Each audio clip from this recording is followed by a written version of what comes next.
بسم اللہ الرحمن الرحیم۔ السلام علیکم میرے دوستو، آج کا ہمارا مین ٹاپک ہے دا یونیورس اور اس کے سب ٹاپکس ہیں the solar system and the earth, number 2 earth's origin, shape and size, rotation and revolution, and number 3 distribution of land and water.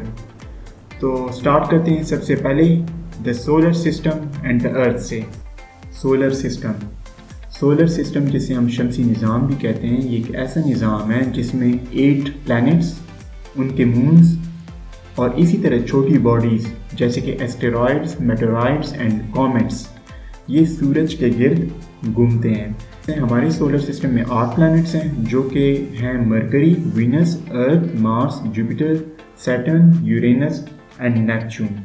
Us solar system کو یاد کرنے کا ایک آسان سا طریقہ ہے، ایک ایزی سا سینٹینس ہے، اس کو یاد کرنا ہے۔ وہ سینٹینس ہے my very educated mom just serve us noodles.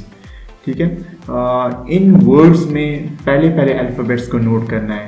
For example my میں ایم ہے، ویری میں وی ہے، ایجوکیٹڈ میں ای ہے اینڈ سو آن۔ ٹھیک ہے، تو سب سے پہلے ایم آ جاتا ہے، ایم فار مرکری، یہ سن کے سب سے قریب ہے۔ دوسرے نمبر پہ وینس آ جاتا ہے، تیسرے نمبر پہ ارتھ آ جاتا ہے، چوتھے نمبر پہ مارس آ جاتا ہے اینڈ سو آن۔ ٹھیک ہے، تو یہ ایک سیکوینس میں آ جاتا ہے، یہ ایک آسان سا سینٹینس ہے، اس کو اگر یاد کر لیے جائیں تو یہ ساری عمر انسان کو یہ جو ہے سولر سسٹم جو ہے یاد رہتا ہے بالکل سیکوینس وائز کہ سن کے قریب کون سا ہے اور لاسٹ پہ کون سا ہے۔ اسی طرح آپ اسکرین پہ دیکھ سکتے ہیں یہ جتنی بھی 8 پلینٹس ہیں ان کی ساری پراپرٹیز ہیں، آپ ان پراپرٹیز کو بالکل رٹ لیں۔ ٹھیک ہے، یہ سولر سسٹم کے بارے میں جیوگرافی میں بھی کویشچن آ سکتا ہے اور اسی طرح پی ایم ایس یا سی ایس ایس کے ای ڈی ایس کے پیپر میں بھی اس پہ کویشچن آ سکتا ہے۔ اب آ جاتے ہیں ارتھ کی طرف۔ ارتھ کیا ہے؟ ارتھ وہ پلانٹ ہے جو سب سے کلرفل اور موسٹ ڈینس پلانٹ ہے۔ اس کا سرکمفیرنس تقریباً 40,000 کلومیٹر ہے۔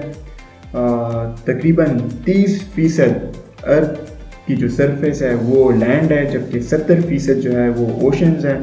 ارتھ کے پاس ایک مون ہے جسے ہم لونا کہتے ہیں۔ اسی طرح ارتھ کے ایٹماسفیئر میں ڈفرینٹ گیسز ہیں لیکن مینلی نائٹروجن اینڈ آکسیجن ہے۔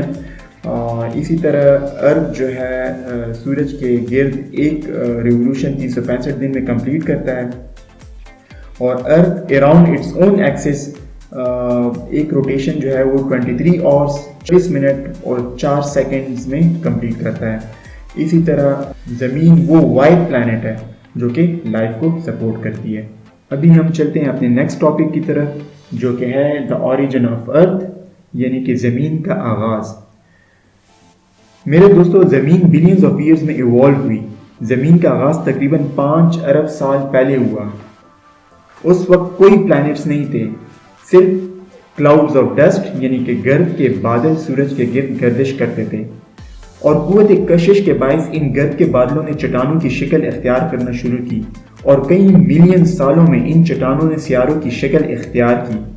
انہی سیاروں میں ہماری زمین بھی شامل تھی جو کہ لاوے کی طرح انتہائی گرم تھی، جس کا مطلب یہ ہے کہ وہاں پہ زندگی پاسبل نہیں تھی۔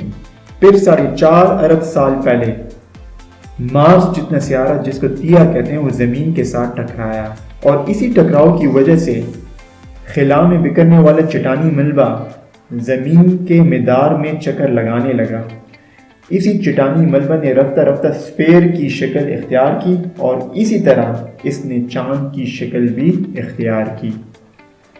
پھر اس کے بعد ایک ایسا فیز آیا جب سولر سسٹم اور اس کے پلانٹس کے پیدائش کے دوران پیدا ہونے والی چٹانیں یا راکس یا میٹیورز ارتھ کے میگنیٹک فیلڈ میں انٹر ہوئیں اور ارتھ کو بمبارڈ کیا، یا ہم کہہ سکتے ہیں زمین پر بمباری کی۔ یہ ایک اہم فیز تھا ارتھ کے لیے، کیونکہ یہ میٹیورز اپنے ساتھ منرلز اور واٹر لے کے آئے، اور بعد میں امینو ایسڈ بھی لے کے آئے۔ امینو ایسڈ کے ساتھ ہی بیکٹیریا کا نزول ہوا۔ یہ bacteria as a by product oxygen produce کرتے تھے، اور اسی طرح لائف کا سب سے امپورٹنٹ کمپوننٹ یعنی کہ آکسیجن زمین کو ملا۔ اس وقت پوری زمین پر پانی ہی پانی تھا۔ اسی دوران ٹیکٹونک پلیٹس کی موومنٹ اور والکینک ایرپشنز کی بدولت بڑے بڑے کانٹیننٹس بننے لگے. اس کے بعد زمین پر مختلف فیزز آتے رہے. مختلف پروسیسز کی وجہ سے کبھی زمین کا ٹیمپریچر بڑھتا رہا تو کبھی کم ہوتا رہا. ان شارٹ یہ زمین بلینز آف ایئرز ایوالو ہوتی رہی اور آج یہ اس قابل ہوئی ہے کہ زندگی اس پر سٹیبل ہو چکی ہے. اگر ارتھ کے شیپ کی بات کی جائے تو میرے دوستوں میں آپ کو بتاتا چلوں کہ ہزاروں سال تک لوگ یہ سمجھتے رہے کہ زمین فلیٹ ہے، اور بدقسمتی سے آج بھی کچھ لوگ یہ سمجھتے ہیں کہ زمین فلیٹ ہے. پھر 1519 میں ایک پرتگیز سیلر جن کا نام فرڈینینڈ میگلن تھا، وہ جو ہے انہوں نے مغرب کی طرف سیل کرنا شروع کیا. وہ کئی سالوں تک مغرب کی طرف سیل کرتے رہے اور آخر میں ان کو اس حقیقت کا پتہ چلا کہ وہ ایشیا کے تھرو واپس یورپ میں پہنچ گئے ہیں.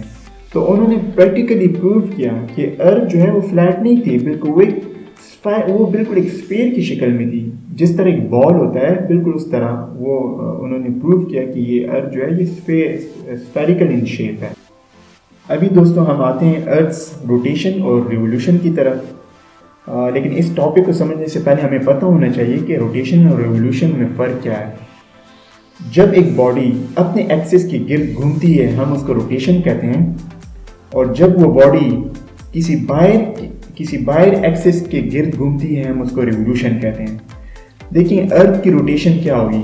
ارتھ اگر اپنے ایکسس کے گرد گھومتی ہے ہم اس کو ارتھس روٹیشن کہیں گے.